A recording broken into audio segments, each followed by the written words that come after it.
Hello, स्वागत आहे सगळ्यांचं आपलं पुन्हा एका नवीन ब्लॉगमध्ये. सगळ्यांचा आजचा दिवस सकारात्मकतेने भरलेला व आनंददायी असं जावो अशी साईंचरणी प्रार्थना करते आणि आजच्या आपल्या ब्लॉगला आपण सुरुवात करूयात.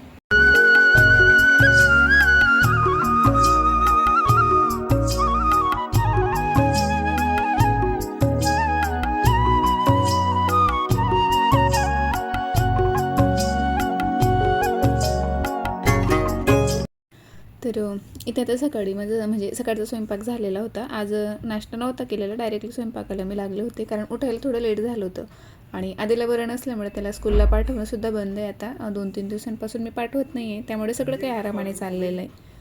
तर इथे आता गिलक्यांची भाजी बनवली मी आमच्यासाठी, म्हणजे दोघांसाठीच बनवली आहे. आधीला तर अशी आवडत नाही, त्यातलं तर आता बरं नाही आहे तर तो खाणारच नाही आणि सुकी भाजी त्याला खातच नसते आली कारण तो घसा दुखवतो आहे आतून, माहिती नाही काय झालं आहे. तर बघूया आता आज संध्याकाळी परत डॉक्टरांकडे न्यायला लागणार आहे. तर त्याच्यासाठी म्हटलं तुला काय करू, तुला जे हवं असेल म्हणजे खाऊ वाटत असेल ते मला सांग. तर तो बोलला की मला काहीतरी गोडाचं करून दे आणि शिरा त्याने बनवायला सांगितला होता तर तोच मी आता इकडे बनवते. आणि आजसुद्धा मला ते माझं कालचं जे काही ब्लाऊज होतं तर ते कंप्लीट करायचं होतं, पण म्हटलं काहीतरी वेगळ्या डिझाईनमध्ये त्याला स्लीव्ज आपण आता लावूयात. आता एवढं काढलेलं आहे तर काहीतरी नवीन करूयात सिंपल लावण्यापेक्षा. तर ते जे आत्ता काही नवीन निघाल्यात फ्रीलवालं, तर म्हणजे नवीन खूप जुन्या झालेले आहेत पण मी एकसुद्धा तसं ब्लाऊज ट्राय नाही केलेलं. तर माझं चाललं आहे की आधी 1-2 व्हिडिओज बघूयात आणि ते आपल्याला जमतं का तर तसं शिवून बघूयात. म्हणून माझी आता हे सकाळी मी लवकर आवरून घेत होती. पण ब्लाऊजचं म्हटलं एवढं काही अर्जंट नाही. नंतर माझ्या लक्षात आलं की जे काही ड्रायफ्रूट्सचे लाडू मी बनवून ठेवते तर ते संपले होते आधीचे. तर त्याचं स्कूल आता म्हणजे तो घरी आहे तोपर्यंत बनवून ठेवते, म्हणजे बरं पडतं त्याला. शाळेत रोज सकाळी तो दूध वगैरे नाही घेत बऱ्याचदा. मग त्याचं म्हणणं आहे की मला मळमळ होतं दूध घेतल्यानंतर बसमध्ये बसल्यावर. तर दूध न घेता एक लाडू जरी खाल्ला त्याने तरी भरपूर होतं. तर ते मला अर्जंट बनवायचं होतं. यावेळेस ना जे काही सीड्स असतात ज्या मी वेगळ्या कालवून ठेवते भाजून, तर त्यासुद्धा मला त्या लाडूमध्ये एकत्र करून द्यायच्या होत्या कारण वेगळ्या केलेल्या ते फक्त एकटी मी खाते आधी आणि त्याचे बाबा कंटाळा करतात. त्यांना हातात दिलं तर ते खातात, नाहीतर नाही खात. तर म्हटलं आता हे लाडू ते खातात हाताने घेऊन, तर त्यातच आता सगळे मिक्स करते. तर त्यामुळे ड्रायफ्रूटसोबत मी सीड्ससुद्धा घालते आता ह्यावेळेस. तर आज तर दिवसभरमध्ये काही शूट नाही केलेलं. सकाळी जे काही होतं थोडंफार तेवढं स्वयंपाकाचं वगैरे केलं होतं कारण आधीला बरंच नव्हतं वाटत. काल त्याला बऱ्यापैकी आराम पडला होता, रात्रीसुद्धा तो झोपला, पण मग सकाळपासून परत त्याला तसंच वॉमिटिंगसारखं व्हायला लागलं आणि सारखं त्याच्याजवळच बसून राहणं किंवा मग कालचा व्हिडिओ एडिट केलं जे काही होतं थोडंफार ते, आणि तर कुठलंच काम नाही केलं आज घरातलं. आणि त्यामुळे मग काही शूट करणंसुद्धा नाही झालेलं, सगळं लक्ष त्याच्यातच लागून होतं. तुम्हाला दाखवते मी सकाळची भांडी जी काही जेवणं झालेली आहेत, नाश्ता केलेला ते सुद्धा तशीच पडून आहेत. मी पूर्ण दिवसभर त्याच्याजवळ अशीच बसून होती किंवा मग तो झोपला तर अशी लोडत होती, पण तिथून नाही उठलेली, त्यामुळे सगळी कामं पडलेली आहेत. आणि हे सगळं सकाळचं तसंच पडलेलं आहे.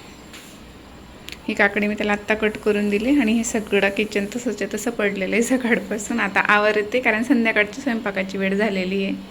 आणि हे मला ड्रायफ्रूट्सचे लाडू पण बनवायचे होते, त्याच्यासाठी म्हटलं दुपारी करते, पण दुपारी मी उठलेच नाही त्याच्याजवळनं, म्हणून ते तसंच पडलेलं आहे. तर आता आधी तर हे आवरते, त्यानंतर त्याला काहीतरी खायला करते कारण त्याने आजसुद्धा काही नाही खाल्लेलं थोडंच. पण सत्यनारायणाचा जो काही प्रसाद करतो तर तसं मला शिरा करून दे मम्मी, तर ते सुद्धा केलं, पण म्हणजे 1-2च घास त्याने खाल्लं ते आणि तोही तसंच पडलेलं आहे. तर काहीतरी करते आता टेस्टी असं त्याचंच म्हणणं आहे की गिळायला त्रास होतो आहे तर पातळ करते काहीतरी. बघते आता काय करायचं, ते काही सुचत नाही खरं तर स्वयंपाक करायला, कारण त्याला ज्या ज्या गोष्टी आवडतात त्या सगळ्या तिखट गोष्टी आवडतात त्याला. स्पायसी मसाल्याची भाजी आवडते किंवा मग हॉटेलच्या ग्रेव्हीच्या भाज्या आवडतात, आणि सध्या त्याच्याने ते तसं खाल्लं जात नाही आहे. तर काहीतरी मला बघावं लागेल. काय TV थोडा बंद कर, सारखा बघून बघून डोकं दुखेल.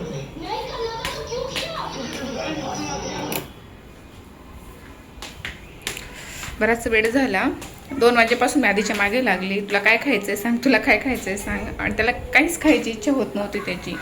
आणि खूप उशिरा त्याने मला सांगितलं की मला इडली खायची मम्मी. तर इडलीचं बॅटर मी आता अहोंजवळ सांगितलं आहे बाहेरून आणायला, तर ते आणतायत. आणि आधी मध्ये राहून मला साजरीसारखं वाटायला लागलं आहे, तर ते बॅटर घेऊन येत आहेत. तोपर्यंत माझं सांबार बनवून झालेलं आहे, चटणी बनवून झालेली आहे, आणि आधीला तडका दिलेला आवडत नाही म्हणून मी बिना तडक्याची ठेवली आज. तर सगळी तयारी झालेली. इथे सांबार बनवून झालेलं आहे माझं, चटणी बनवून झालेली आहे. इडली पात्र काढून घेतलं, स्वच्छ धुवून घेतलं, पाणी भरून ठेवलेलं आहे. फक्त तावांची वाट बघतोय आम्ही. मी भांडीसुद्धा धुवून ठेवली इडलीचं, ज्यात इडली मला बनवायची ते. आणि इतकी गार हवा सुटली आहे की काय सांगू. पाऊस तर सुरूच आहे सारखा, कमी झालेला आहे थोडा, पण हवा बापरे, अक्षरशः बाहेरसुद्धा निघावंसं वाटत नाही आहे. 2 मिनिटांसाठी 5 मिनिटांसाठी सुद्धा दारे खिडक्या उघड्या नाही ठेवू शकते, एवढी गार हवा येते बाहेरून. किचनमध्ये होती मी आता, ते सांबार वगैरे बनवलं तर एक 5-1 मिनटं मी ती खिडकी ओपन ठेवली होती आणि लागलीच बंद केली. माझं काम झालं, मी तिकडनं हॉलमध्ये आली तेव्हा मी ती खिडकी तिकडची उघडली. तसं तर सगळ्या घरात हवा फिरते आता, जेव्हा गरज असते तेव्हा हवा लागत नाही उन्हाळ्यात वगैरे. आणि आता एवढी गार हवा सुटलेली खाली, इतकं गार लागतंय पायांना की मी अक्षरशः सॉक्स घालून फिरते आणि त्याच्यामुळे सुद्धा हातीला जास्त त्रास होतोय.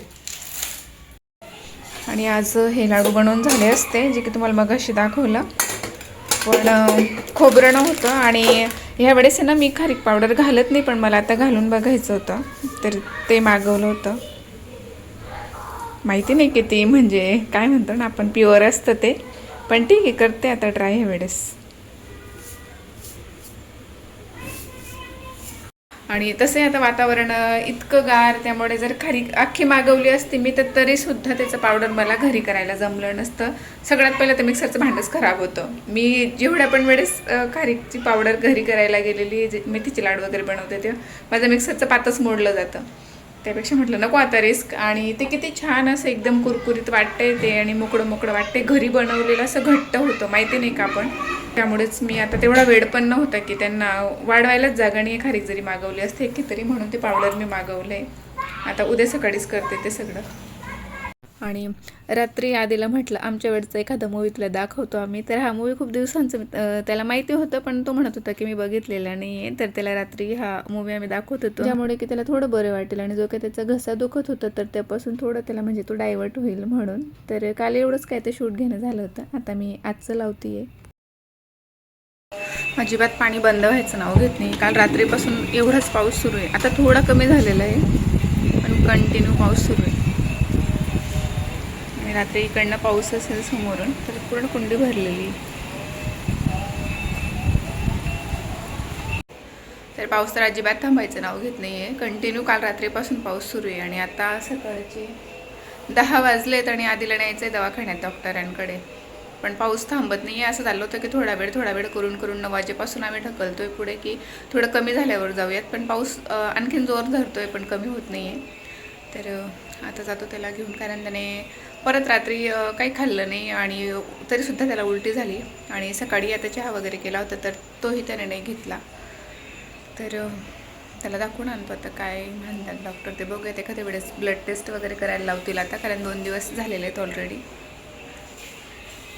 आणि हे दाणे संपलेत चिमण्यांचे, म्हणून किती प्रयत्न करते बिचारी, कारण आता सगळीकडे बाहेर खूप पाऊस सुरू आहे गेल्या 2 दिवसांपासून. तर त्यांना खाण्यापिण्याचे त्यांचे वांदे झालेले असावेत बहुतेक. तर तुळसाबाईला जो काही मी दिवा लावते तर त्यातली वात ती चिमणी काढून खाते. चिमणी नाही, दुसरा कुठला तरी पक्षी आहे, पण ती वात कोरून काढतायत आणि ते खात आहेत. आणि त्यात थोडेफार दाणे पण पडलेले असतात खाताना, वर जेव्हा ते बसतात तेव्हा. तर ते बर्ड्स फीडर आधी भरून घेतलं आणि मग आम्ही दवाखान्यात निघालो होतो. आणि असं वाटलं होतं की आधी खूप घाबरेल किंवा रडेल वगैरे हे ब्लड काढताना, कारण मला स्वतःला खूप भीती वाटते. तर पण अजिबात आधी घाबरला नाही, उलट त्याला धरत होते, सोबत उभे होते. तर त्यांनाही तो नको म्हणत होता की नाही मी अजिबात घाबरत नाही वगैरे म्हणून. एकदम निवांत आणि काही न बोलता, हालचाल न करता, न रडता त्याने ते ब्लड काढू दिलं. कारण इंजेक्शन घेणं सोपं असतं, पण ब्लड काढताना थोडं जास्त त्रास होतो आपल्याला.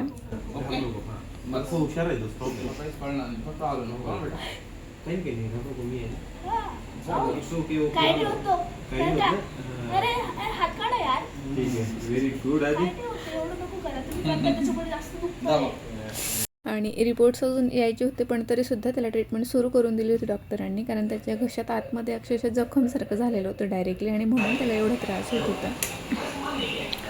तर आता दुपारचे 2:45 होत आले आहेत आणि आत्ता माझं सगळं आवरून झालेलं आहे, कारण आणि पाऊस दाखवते तुम्हाला. कंटिन्यू पाऊस सुरू आहे, 1 मिनिटासाठी सुद्धा पाऊस नाही थांबलेला. आणि आता 2:45 वाजत आले दुपारची, पण असं वाटते की सकाळचे 6च वाजलेत.